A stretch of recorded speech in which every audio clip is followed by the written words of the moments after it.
Welcome to Talk of the Nation. I'm JT. The Raiders are on the road for a critical AFC battle with the Cleveland Browns. We kick off the show with former Raiders quarterback, now with Pro Football Focus, Bruce Gradkowski. And Bruce, let's begin with Derek Carr.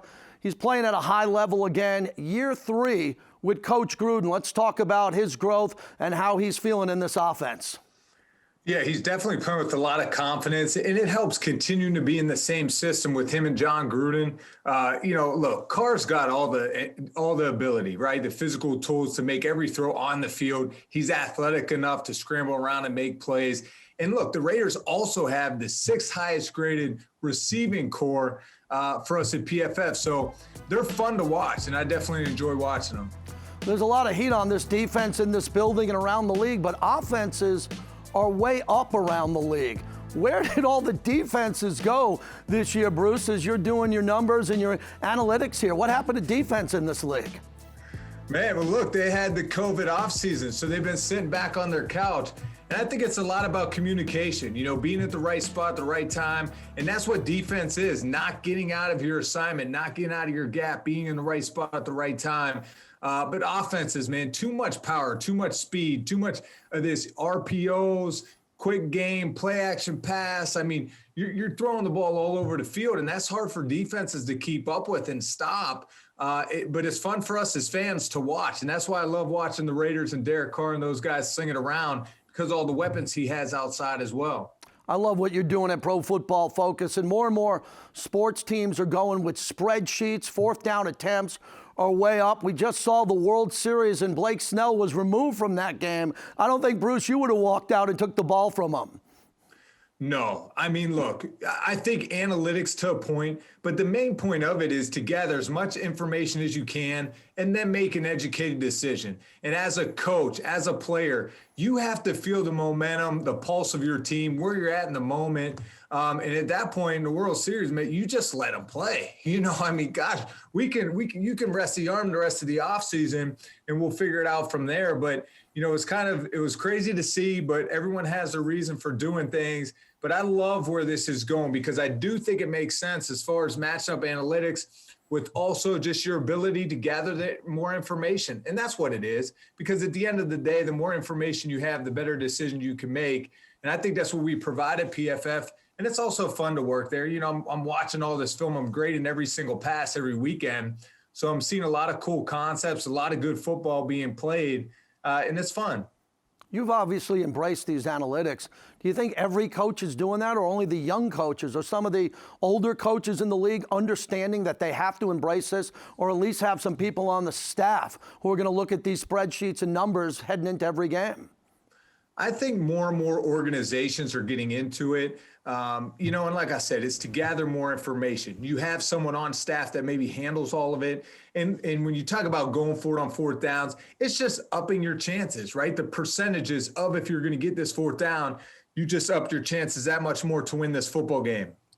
And that's what it's about. And I think more and more teams are going that route. I think John Harbaugh in Baltimore, he uses it like no other. You stick to the game plan. You stick to your process and how you're going to use the data. And like I said, too, I think the most important thing to remember is, as a coach, the pulse of your team. You feel the energy in that locker room on the field. So you have to make the best decision for your team at that moment. Bruce, the Raider Nation loves you. You got a great friendship and relationship with owner Mark Davis. Everybody on the set here knows you over the years. Once a Raider, always a Raider. What was it like for you to wear the silver and black? Man, it was the best time in my life. I'll tell you that. And I'll be honest, I had so many great conversations with Mr. Davis. Rest in peace to him. And I'm sure he's watching down on everyone and enjoying the new stadium. Mark Davis, for the opportunity, to be a Raider and to play there, and for the best fan base. It was truly a blessing. And now to have my own brick in the stadium was super cool. So it's a time I'll always remember. And I just always want to thank Raider Nation for, just great memories for my wife and I. We know what you're doing at Pro Football Focus. What else is going on in your life? Friends and family? How's life going for you? It's going great. We have 3 little kids.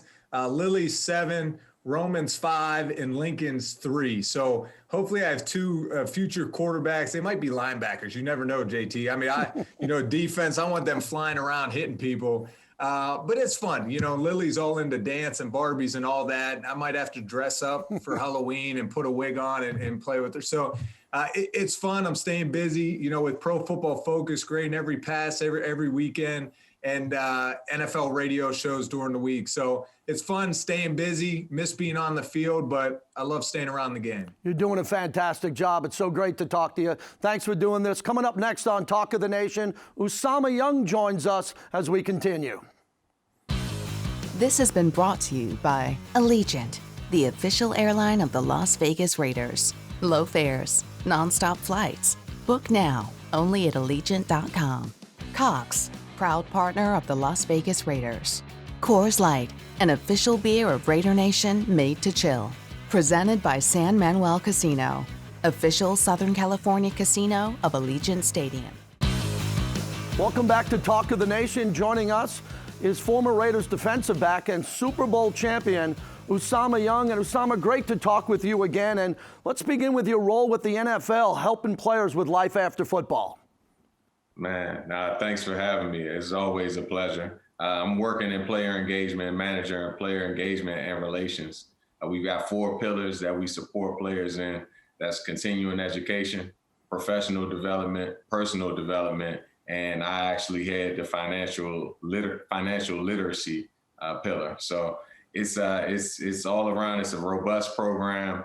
We try to assist in all capacities, whether it's during the player's life cycle or beyond the player's life cycle. And it's a dream job to go from the field to the front office. It's amazing. I couldn't ask for anything more. Let's talk about professional sports and the role in social justice. Man, it's heavy. It's heavy. It's something that it hits home for me because I'm from DC. I moved out to the suburbs of PG County, an affluent African-American county, one of the most affluent in the world, but we still saw racial injustice. I wasn't aware of what our world looks like until I went out to Kent State for my undergrad and playing as a student athlete. I was used to being around people that looked like me. When I went to Kent State, it opened my eyes to reality and what the world looks like in terms of the diversity, in terms of myself being a minority. But also I was able to understand my history and the influence that I have and the impact and embrace the power of education. And I embraced it to the fullest, made sure to get those grades, of course, but also understanding my influence as an athlete. And once I did get to the league, I got drafted to New Orleans. I ended my years in Oakland with the silver and black, but I understood how much influence I had and impact I had in terms of being a positive role model to not only those that look like me, but those that don't. And to be civically engaged, it's important. We've got this upcoming election and players that have millions upon millions of followers, them telling people to get out and vote, not necessarily to vote for a certain party, but to let their voice be heard. That's paramount for me. Now, you had a great career. You won a Super Bowl, and so did Charles Woodson. Charles is nominated for the Pro Football Hall of Fame. What was it like playing alongside one of the all-time greats? Man, you know I love to tell stories, and I'm gonna tell a quick one. I was leaving Cleveland when I went to Oakland, and when I signed my deal, I just knew I was going to be the starting free safety. Lo and behold, 2 weeks later, Charles Woodson signed, and of course I was pissed off. I was disappointed because it's like I can compete all I want. We got an all-time great coming into town. I know that he's going to be the starter. But at the same time, I got to take this as an opportunity to learn. And that's what I did. I mean, before he came in, I was already a fan. But when he got into the locker room, I ended up even being more of a fan, but more of a student. And I watched him go throughout practice. I watched him go into games. I watched him prepare. And I spoke with him about some of the things that he looked at, some of the things that he did to take care of his body. And he's on another level. He's on another level as a player and as a person. Great dude. Now, being a Raider, I know you got a black hole experience for me. Give me one of your greatest memories playing in Oakland, one of your greatest plays. Oh man, greatest plays. You know what, man? It's somewhat bittersweet for me. Like, I ended both of my years, and both of my years all injury. I fractured my neck my 7th year in. I blew out my knee my 8th year in. And in those times, every time I walked out into the Coliseum and I walked over to the black hole, it was just a moment of embrace, a moment of love, a moment of just family. And it's like no other. So every time I stepped onto that field, we had some great moments and I had some great plays. But ultimately, I can't just say one right now outside of just walking out on that field and feeling the love from that Raider Nation and understanding that they see us as look, it's nothing but that silver and black. And that's all that matters. And we embraced it and we went out every week to ball. And now I get to watch from the sidelines and really see guys go to work and ball in front of a crowd that really does love and embrace them. Usama, thanks for everything you're doing around the league. You're really making a difference. We appreciate it. When we come back, Paul Gutierrez joins us from ESPN and ESPN.com on Talk of the Nation. Brought to you by Modelo, setting the gold standard for authentic Mexican beer since 1925. Modelo, brewed for those with a fighting spirit. Welcome back to Talk of the Nation. Paul Gutierrez joins us from ESPN.com and ESPN. And Paul, big week around here. It's been a tough stretch to start the season, but the Raiders are getting healthier as they're on the road in Cleveland. Assess their play through 6 weeks. Yeah, JT, it's interesting. This is a team that has had a couple hiccups along the way, I guess, regarding injuries, regarding COVID lists, regarding protocols. But they're right where you think they probably should be at 3-3, 500 team, ready to use that as a springboard to go forward with the schedule lightening up a little bit. I think if you looked at the schedule heading into the season, if you said they'd be 3-3 now, you take that. It's just a question of how did they get there? They've got some pretty impressive wins along the way, a couple deflating losses, but hey, now that they got everybody back, they're ready to do some things here, and that's all a coach really could ask for at this point in time. As a journalist who covers the Raiders, you do such a great job. You've gotten to know Mark Davis, the owner, over the years. What's that relationship like? How's it evolved since the story broke about the Raiders' move to Las Vegas? Yeah, it's been interesting, JT, to really kind of be there on the ground level when this story broke. I was able, being a UNLV alum, still have a lot of contacts, somebody who also worked at the Review Journal here.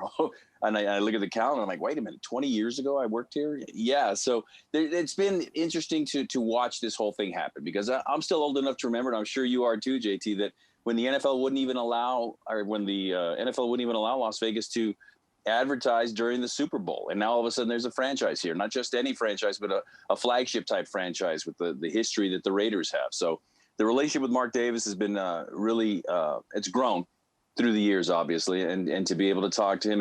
And when he came and made his initial announcement that he had plans on coming to Las Vegas, so long as things happened, and to be on that airplane with him and to fly back, I kind of saw the angst in his eyes. It kind of tugged at him a little bit, because as we came landing into Oakland back in 2016, he looked out the window and was like, man, this would be hard to leave. And yet the allure, the backing, the promise of having a stadium of his own, and finally really having a home of its own for his franchise, that outweighed a lot. So to be able to be here from start to finish, so to speak, and to see exactly how this town has taken to the Raiders has been pretty exciting to be able to cover it from a journalistic point of view. What have the challenges been like for you, traveling and going back and forth, covering this team, going on the road, especially during COVID-19? How have you handled it? Yeah, for me, ESPN, we have a policy. We're not really traveling at all right now with the teams, so it gives me an opportunity. My family stayed back in the Bay Area for now, I'm, as you could tell, maybe by my background here a little bit, I'm staying in an RV. I'm here in town. I'm in an RV park. My parents, I grew up in Barstow, which is 2 hours down the freeway, so my parents let me borrow their RV. I'm camped out here. Everything's self-contained, and it's kind of like Cousin Eddie from Vegas Vacation, but it helps to be able to be literally midway between the facility in Henderson and Allegiant Stadium, right off the strip. So on a personal level, it's been interesting, and to be able to see the family, and they'll be coming down for the holidays and things like that. It's been intriguing. I guess that's the best way to describe it. But yeah, it's just so 2020, right? We're both great supporters of Tom Flores. I've talked to you on the radio about it for a long time, and now he's close. This should be the year for him and the Pro Football Hall of Fame in Canton. Walk us through that journey and how you've covered that story. Yeah, it's one of those things where I've been kind of banging the drum here now for well over a decade. It's funny, whenever I write a new story, I try to think, how do I write this story differently this time? I mean, I've gone back to just putting the raw numbers up there, championships. Can you tell the story of the NFL without mentioning that? No, you cannot. So that's, to me, the first litmus test, the smell test, so to speak, the eye test, whether he should be in. And I've gone back and talked about his history, his family history, where he had relatives that had to hide out from Pancho Villa's bandits in Mexico. And his family's always been one of survival, whether it was him as a child, picking the crops in the desert or in the Central Valley, obviously. So it's a story of a guy who's just been a survivor and just continued to move forward. And now with him actually being the lone coaching candidate finalist for Hall of Fame consideration, he's not competing against anybody. He's competing against himself. And I've talked to him numerous times since that news came down. And while he's excited, he's not going to count it until it actually happens, because there's been a little bit of disappointment in the past few years. But you're right, JT. This should actually finally be that year for him, right? And you can be a journalist, you can be an objective journalist, you can be an advocate for him. But I don't think there's too many people out there that would say that he doesn't deserve it. So I think all of us are kind of like this right now, crossing our fingers, thinking, okay, this is finally the time, and he'll be able to enjoy it with his family and with his players and everybody else that he's come across throughout his career. Paul, he's handled it with such class and dignity. We're always around him, and you know the Raider Nation as good as anybody. The fans are so excited for this opportunity for Coach Flores and his family, but everybody's been guarded, and this should be the year. He deserves it. He's waited far too long. Yeah, and I think that's part of it, is you look at where he is in his age and his health, and he told me himself, his goal is just to stay healthy and to make it to see that day if and when it happens. And I don't think there's any fan base that would be more excited for him, because they were there with it. I mean, you break down the resume. I mean, 4 rings, 2 as the head coach of the Raiders, 1 as an assistant on John Mann's staff, and 1, I'm sure Raider fans don't want to hear this, but as a backup quarterback for the Kansas City Chiefs way back in 1969. And the original, the first ever Raider quarterback in franchise history, the first Latino quarterback in professional football history. There's a lot of firsts that the man accomplished. And again, I go back to that first test. Can you tell the story, the history of the NFL without mentioning him? You cannot. And therefore, that opens the door to look at other things, as to see, he is indeed a Hall of Famer, and he should be. You're a rebel. You got to be excited. UNLV's debut at Allegiant Stadium. Walk me through that.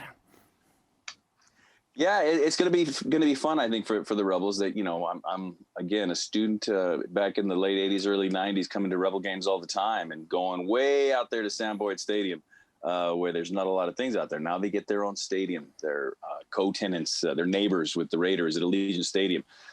Definitely going to be the best overall stadium experience of any team in the Mountain West. And they have an exciting new coach in Marcus Arroyo, and doing a lot of recruiting things. But like the NFL and like every other college football team in the country, they didn't have a lot of time in the offseason really to get ready for a season, especially with a new coach and a new system and new players.